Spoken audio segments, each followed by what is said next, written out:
Olá, bem-vindos a mais uma exploração profunda aqui com a gente. Olá. Hoje o papo é sobre um livro que, olha, mexeu com muita gente. A Psicologia Financeira do Morgan Housel. Um livraço, né? Total.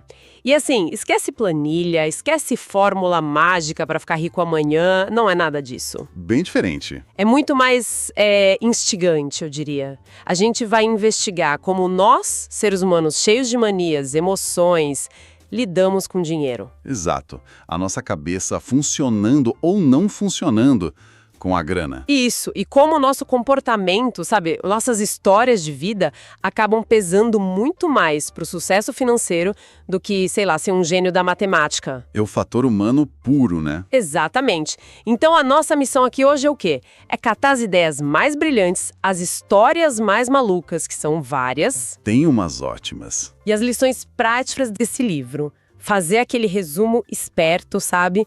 Com energia, bom humor, pra ficar fácil de entender, Leve, né? pra todo mundo pegar. Isso. A ideia é a gente sair daqui entendendo um pouquinho melhor por que fazemos o que fazemos com dinheiro. Muitas vezes sem nem sacar o porquê. Desvendar uns mistérios da nossa própria mente. Boa. Preparados? Então segura aí, que a gente vai fundo nisso agora. Bora lá. E ó, pra começar já chutando a porta, o Housel joga na nossa cara uma verdade meio incômoda.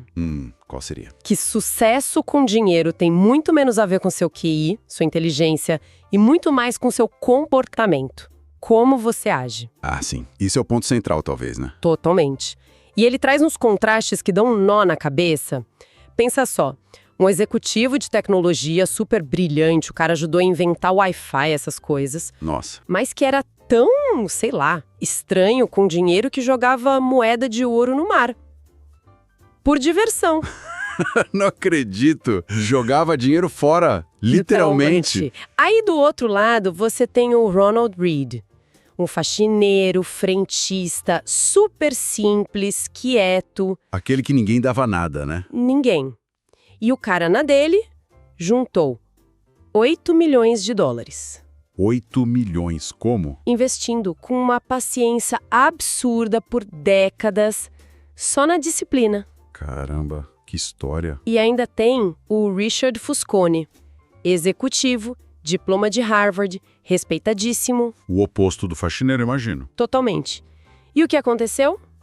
Foi pra lona, faliu. Mas como? Com Harvard e tudo? Se endividou até o último fio de cabelo pra bancar uma mansão gigantesca com 11 banheiros, sei lá. Perdeu o controle. 11 banheiros?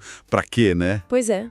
Mostra que inteligência não é vacina contra a decisão financeira burra, né? É impressionante como esses exemplos já quebram aquela ideia de que só os gênios se dão bem com dinheiro, né? Totalmente.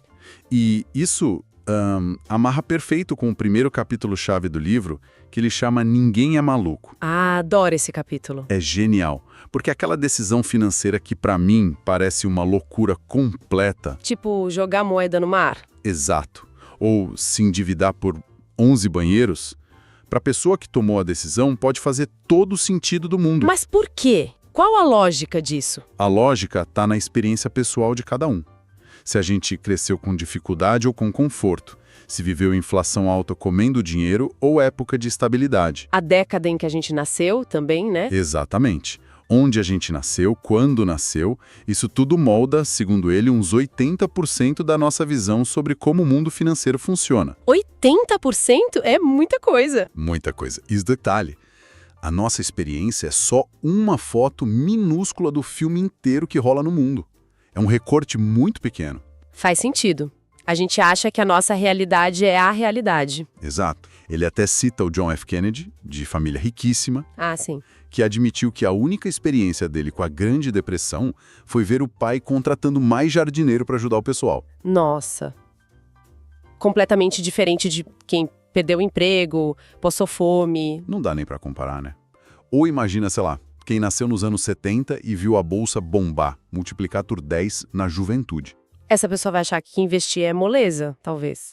Provavelmente vai ter uma tolerância a risco bem maior do que alguém que nasceu nos anos 50 e pegou um mercado chato andando de lado na mesma fase da vida. Cria visões de mundo totalmente diferentes sobre dinheiro e risco. Totalmente. E tem mais um ponto interessante aí.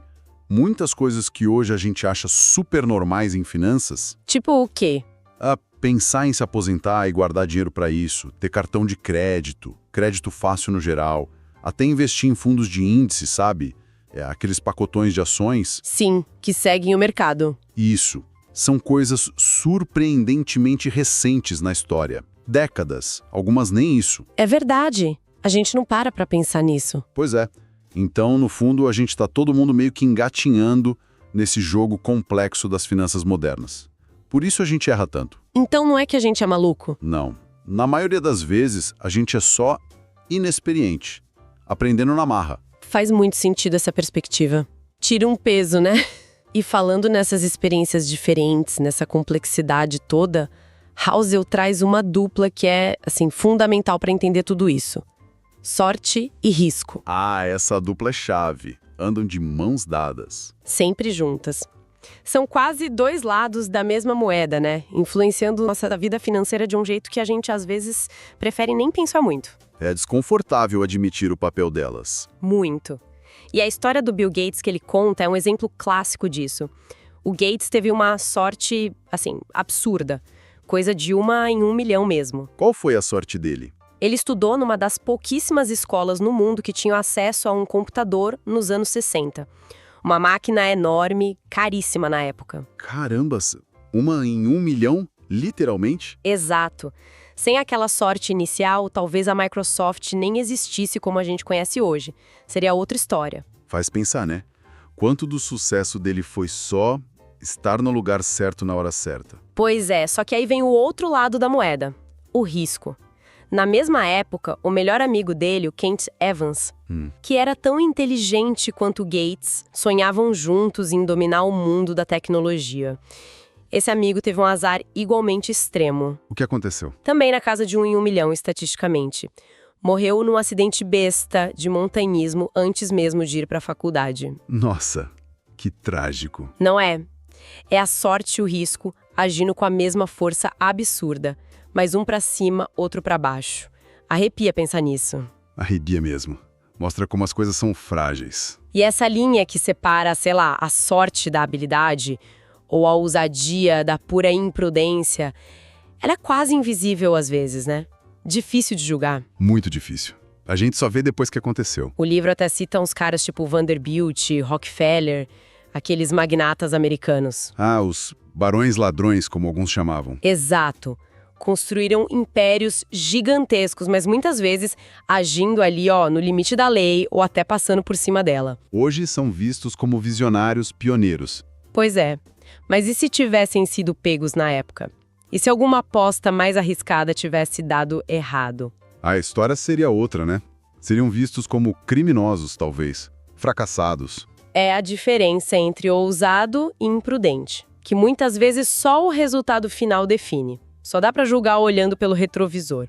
Exato. E essa dificuldade em separar o que foi mérito, o que foi sorte, o que foi coragem calculada e o que foi só loucura mesmo. Isso conecta com outra ideia muito, muito forte do livro. Qual? A armadilha do nada é o suficiente. Ah, essa é pesada. É quase assustador, né? Vê os exemplos que ele dá. O Rajat Gupta, CEO da McKinsey, um dos caras mais respeitados do mundo. Sim, lembro do caso. Já tinha, sei lá, 100 milhões de dólares na conta. E o Bernie Madoff, que já era um figurão em Wall Street antes de montar aquele esquema Ponzi gigantesco. Aquele esquema de pirâmide disfarçado, né? Isso, que paga os investidores antigos com o dinheiro dos novos que chegam. Ambos, Gupta e Madoff, tinham dinheiro, poder, prestígio, tinham tudo. Já estavam no topo do mundo, basicamente. E mesmo assim, arriscaram a liberdade, a reputação, a família, absolutamente tudo. Pra quê? Pra ter mais. Mas por quê? Não faz sentido racionalmente. Porque faltava aquele botão interno, sabe? Aquele senso de chega, já tá bom, é suficiente. É a armadilha da comparação social que nunca acaba. Você olha pro lado, sempre tem alguém com mais. E a sua meta sobe, sobe, sobe. Mesmo quando você já tá lá em cima. É uma corrida sem linha de chegada. Exatamente. E isso nos leva direto para uma distinção que o Housel faz, que é, para mim, uma das mais importantes do livro. Manda aí. A diferença crucial entre ficar rico e continuar rico. Interessante. São coisas diferentes. São jogos completamente diferentes. Para ficar rico, muitas vezes você precisa sim de otimismo, de tomar riscos calculados, talvez aquele empurrãozinho da sorte que a gente falou. Certo. Uma postura mais agressiva, talvez? Agora, para continuar rico, o jogo muda totalmente. Exige outras habilidades. Exige humildade, sabe? Um certo medo de perder o que você já conquistou. Não pode se achar invencível? De jeito nenhum. Exige disciplina para não sair gastando tudo, paciência para deixar o tempo agir, frugalidade muitas vezes. Entendi. São músculos diferentes. Totalmente. E a história tá cheia de gente que foi genial para ficar rico rápido, mas não conseguiu segurar a onda. Ele lembra do Jesse Livermore? O trader famoso, né? Exato. Um gênio da bolsa, fez fortuna na quebra de 1929, mas quebrou várias vezes na vida e acabou se matando falido. Que fim trágico. Ou o Rick Guerin. Esse era sócio do Warren Buffett e do Charlie Munger lá no comecinho. Tão esperto quanto eles, provavelmente. E o que aconteceu com ele? Tava com pressa demais. Usou muita alavancagem, quer dizer, pegou muito dinheiro emprestado para investir mais e mais rápido. Perigoso. Perigosíssimo. Veio uma crise forte nos anos 70 e ele perdeu tudo. Enquanto o Buffett e o Munger, mais pacientes, sobreviveram e prosperaram. Nossa, que lição. A grande lição ali é: sobreviver no jogo financeiro, ter longevidade, é muito mais importante do que tentar dar aquela tacada genial e rápida. A consistência bate a intensidade no longo prazo. Sobrevivência, longevidade. Então o tempo é mesmo o grande segredo, né? O capítulo Compostos e Confusos entra fundo nisso, na mágica dos juros compostos. Ah, os juros compostos. A oitava maravilha do mundo, como dizem. Exato, mas é um poder que a nossa cabeça que pensa em linha reta tem uma dificuldade enorme de sacar, de entender de verdade. Nossa intuição falha feio com coisas exponenciais. Totalmente. E o Hauser usa o exemplo mais famoso de todos para ilustrar isso: Warren Buffett. O mestre. O mestre. Mais de 95% da fortuna dele foi acumulada depois dos 65 anos de idade. É um número chocante, né? A gente pensa que ele sempre foi bilionário. Não, o segredo não é só ele ser um investidor espetacular. É ele ser um investidor espetacular há muito, muito, muito tempo. Décadas e décadas fazendo a mesma coisa consistentemente. É aí que a bola de neve dos juros compostos fica gigantesca. Exato. É o tempo agindo. A analogia que ele faz com a capacidade dos HDs, dos discos rígidos, é ótima também. Como assim? A gente saiu de megabytes para gigabytes, para terabytes, um salto exponencial que lá atrás quase ninguém conseguia prever ou imaginar. É verdade. O crescimento foi absurdo. Então, qual a mensagem para quem está investindo para o futuro, pensando no longo prazo? Às vezes, a melhor coisa a fazer é, como ele diz, calar a boca e esperar. É direto, mas é real. Deixar o tempo fazer o trabalho pesado. Ter paciência. Sim. E essa paciência, essa espera, conecta com outro conceito que parece meio contraintuitivo, mas que é super poderoso. O das caudas longas. Caudas longas, o que é isso? Razol explora isso no capítulo Devagar e Sempre. A ideia central é que, em muitas áreas da vida, a maior parte dos resultados realmente grandes, extraordinários, vem de uma minoria muito pequena de eventos ou de acertos. Tipo a regra do 80-20, mas levada ao extremo. Exatamente. Só que talvez mais para 99 em 1. Ele dá o exemplo de um negociante de arte, o Heinz Berggruen. Não conheço. Um alemão que fugiu do nazismo, recomeçou a vida do zero e se tornou um dos maiores colecionadores e vendedores de arte do século XX. Como ele fez fortuna? Comprando e vendendo arte, imagino. Sim, mas o pulo do gato é: ele comprou milhares de obras ao longo da vida. A maioria provavelmente não valeu grande coisa ou deu um lucro pequeno. Ok. Mas a fortuna dele, o grosso do dinheiro veio de um punhado de obras-primas que ele identificou cedo. Picasso, Matisse, Klee. Essas poucas peças valeram tanto que compensaram todos os erros e as compras medianas. Entendi.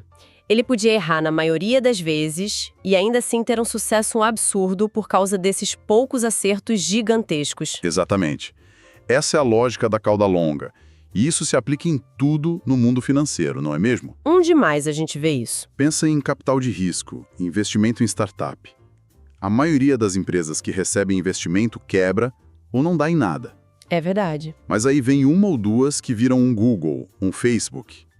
E o retorno dessas poucas paga todo o resto e ainda sobra muito. É a cauda longa positiva. Faz sentido. Na Bolsa de Valores, a mesma coisa.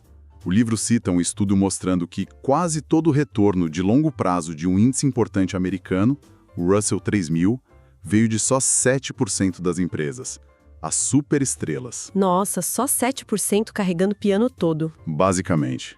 E até dentro das empresas de sucesso isso acontece.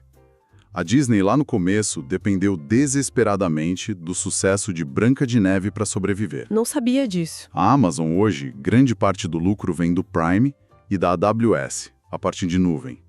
A Apple, super dependente do iPhone. São produtos ou serviços cauda longa. Entendi. O sucesso se concentra em poucas coisas. Exato.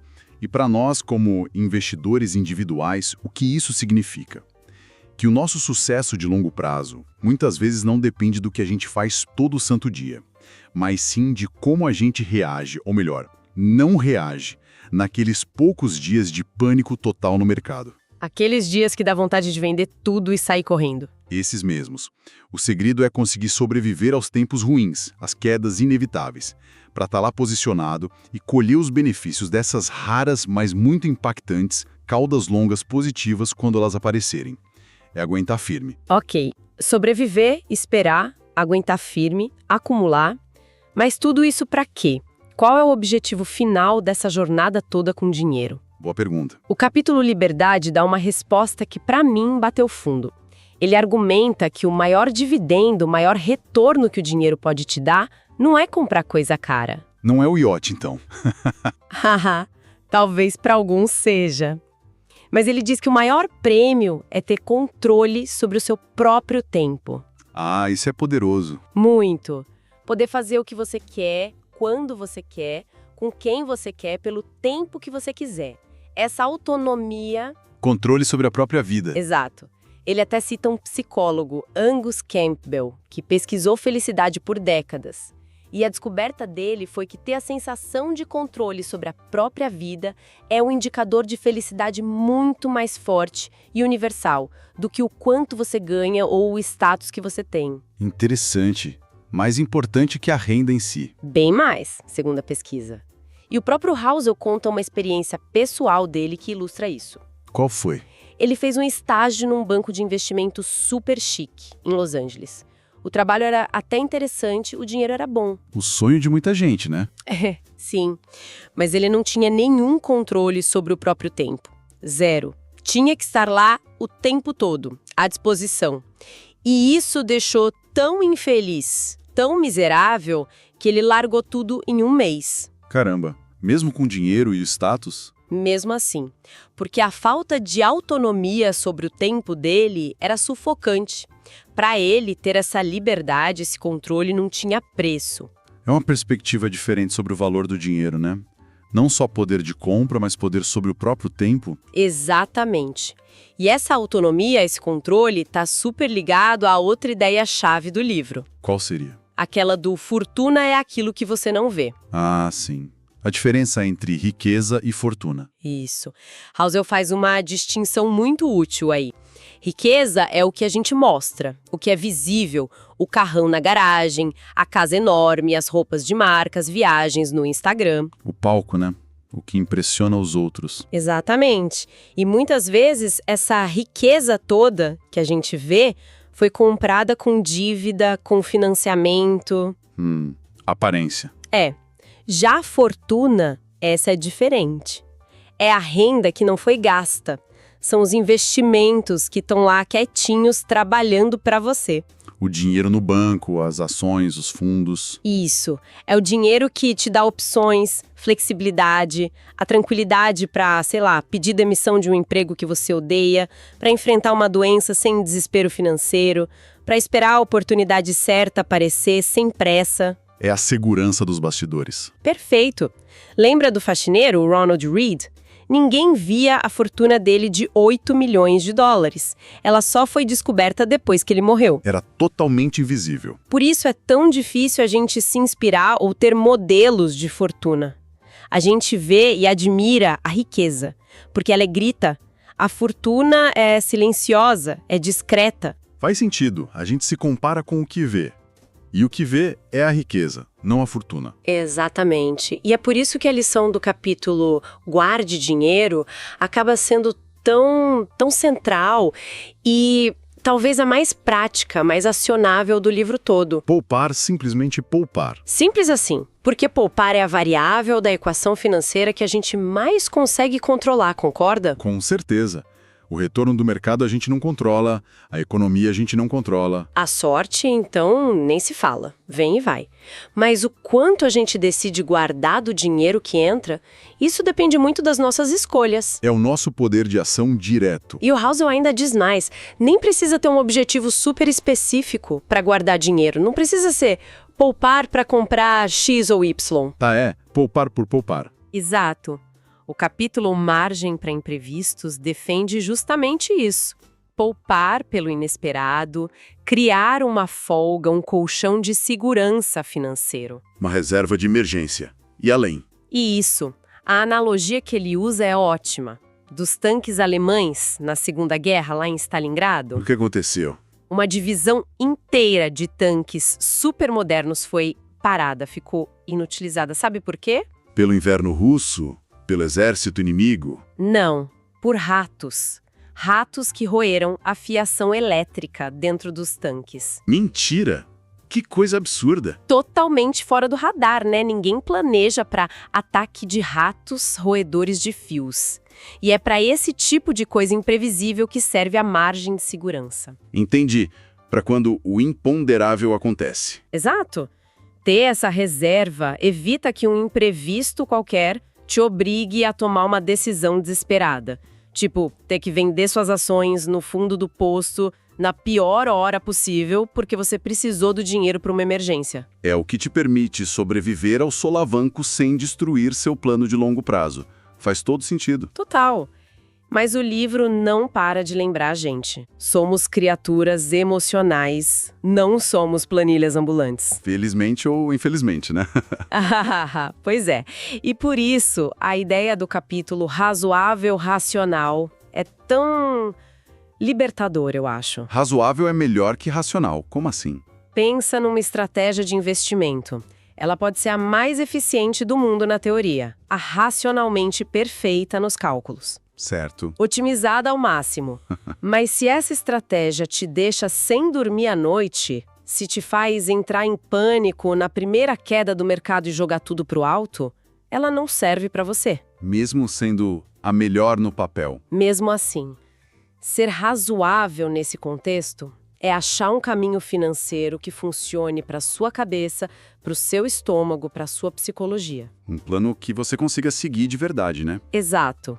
Um plano que você consiga manter no longo prazo, com consistência, mesmo que ele não seja o suprassumo da otimização matemática. A aderência ao plano é mais importante que a perfeição do plano. Gostei disso. Aderência acima da perfeição. O exemplo da febre que ele usa é perfeito. Talvez seja racional deixar a febre agir em certas situações para o corpo combater a infecção. Biologicamente falando, sim. Mas é totalmente razoável tomar um remédio para aliviar o desconforto, a dor, o mal-estar, certo? Claro, quem aguenta ficar sofrendo? Então, com dinheiro é a mesma coisa. Busque o que é sustentável e confortável para você seguir, não só o que algum expert diz que é o certo na teoria. É encontrar o seu equilíbrio. E a gente precisa dessa razoabilidade toda porque o futuro, como diz o título de outro capítulo, adora gritar. Surpresa! Adora mesmo. A história ajuda a gente a entender o passado, claro, dá um contexto, mas ela não é um mapa perfeito do que vem pela frente. Longe disso. Por quê? O que muda tanto? Os eventos que realmente transformam o mundo, pense em guerras mundiais, pandemias como a que vivemos, tecnologias que mudam tudo como a internet, crises financeiras gigantescas. São coisas que muitas vezes não têm um precedente exato, né? Exatamente. São novidades, surpresas. Usar só o passado para prever exatamente o futuro pode ser uma armadilha perigosa. Ele cita o caso da usina nuclear de Fukushima, no Japão. Que sofreu o acidente depois do tsunami. Isso. A usina foi projetada para resistir ao pior terremoto já registrado na história da região. Parecia super seguro, né? Racionalmente, sim. Só que aí veio um terremoto pior ainda, seguido de um tsunami maior do que qualquer previsão. O passado não foi um dia suficiente para o futuro que chegou. Que exemplo forte. Mostra os limites do nosso planejamento baseado só no histórico. Totalmente. E tem outra coisa fundamental que a gente esquece, que está no capítulo 14. Você vai mudar. Nós mesmos vamos mudar. Sim. Nossos sonhos de hoje, nossos desejos, o que a gente valoriza na vida, nada disso é gravado em pedra. Vai mudar ao longo do tempo. A gente acha que não, né? Acha que o eu de hoje é o definitivo. Exato. É o que os psicólogos chamam de ilusão do fim da história. A gente subestima demais o quanto ainda vamos nos transformar lá na frente. E como isso afeta as finanças? Pensa num plano financeiro muito radical, muito extremo. Ou você decide viver como um monge hoje, poupando 90% do que ganha, para se aposentar aos 35, o movimento FIRE, né? É. Ou o contrário. Você decide torrar tudo agora, carpe diem total, porque o futuro a Deus pertence. Certo. Os dois extremos. Qualquer um desses extremos aumenta muito a chance de arrependimento lá na frente. Porque o seu eu futuro pode ter valores e desejos completamente diferentes do seu eu de hoje. Entendi. O eu futuro pode se arrepender da austeridade excessiva ou da falta de planejamento. Exatamente. Por isso o equilíbrio e a flexibilidade, a capacidade de ajustar a rota do plano financeiro ao longo do caminho, são essenciais. Nada muito rígido. Boas dicas. E para completar esse cenário todo de incerteza e mudança, a gente tem que aceitar uma verdade meio dura. Nada é de graça. Há o famoso não existe almoço grátis, né? Exatamente isso. O retorno que a gente espera ter investindo na bolsa, por exemplo, ele tem um custo. Não é um custo em dinheiro que está na etiqueta. Qual é o custo, então? É um custo emocional. É a volatilidade, as quedas, o medo que bate, a dúvida se você fez a coisa certa, a vontade de vender tudo na baixa e fugir para as montanhas. É o preço psicológico de participar do mercado. Exato. E tentar driblar esse custo, sabe? Tentando adivinhar a hora certa de comprar e vender, fazendo marketing timing, geralmente sai mais caro no final. Você perde as altas, compra na euforia e vende no pânico. É a receita para o fracasso, na maioria das vezes. Pois é. Então o Housel propõe uma mudança de chave na cabeça. Encarar essa volatilidade, essas subidas e descidas, não como uma multa por você ter feito algo errado. E sim como uma taxa, um ingresso, um pedágio que você paga para ter o direito de participar do potencial de crescimento de longo prazo do mercado. É o preço do jogo. Gostei dessa visão. Muda a perspectiva sobre as quedas, né? Faz parte do processo. Tanto no negativo, no pessimismo. O capítulo A Sedução do Pessimismo tenta explicar isso. É, verdade. Notícia ruim parece que chama mais atenção, né? Muito mais. E tem motivos para isso. Primeiro, é evolutivo. Prestar atenção no perigo ajudou nossos ancestrais a sobreviver. O otimismo é bom, mas o pessimismo te mantém vivo. Faz sentido. Instinto de sobrevivência. Segundo, a destruição é muito mais rápida e barulhenta do que a construção. Uma crise financeira explode, um prédio desaba em segundos. Enquanto o progresso é lento, gradual. Exato. O progresso, tipo avanços na medicina, tecnologia melhorando aos poucos, economia crescendo devagarinho.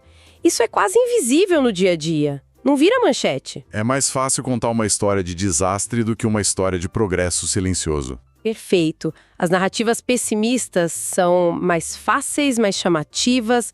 O otimismo muitas vezes requer olhar o quadro geral, o longo prazo, e isso dá mais trabalho. É um ponto interessante. E falando em narrativas, a gente chega no último grande tema que ele aborda, que é fundamental. quando você acaba acreditando em qualquer coisa. O poder das histórias, né? O poder gigantesco das histórias, das narrativas na nossa vida financeira e na economia como um todo. Como assim? A forma como a economia se comporta, como os mercados sobem e descem, não depende só dos números, dos dados frios.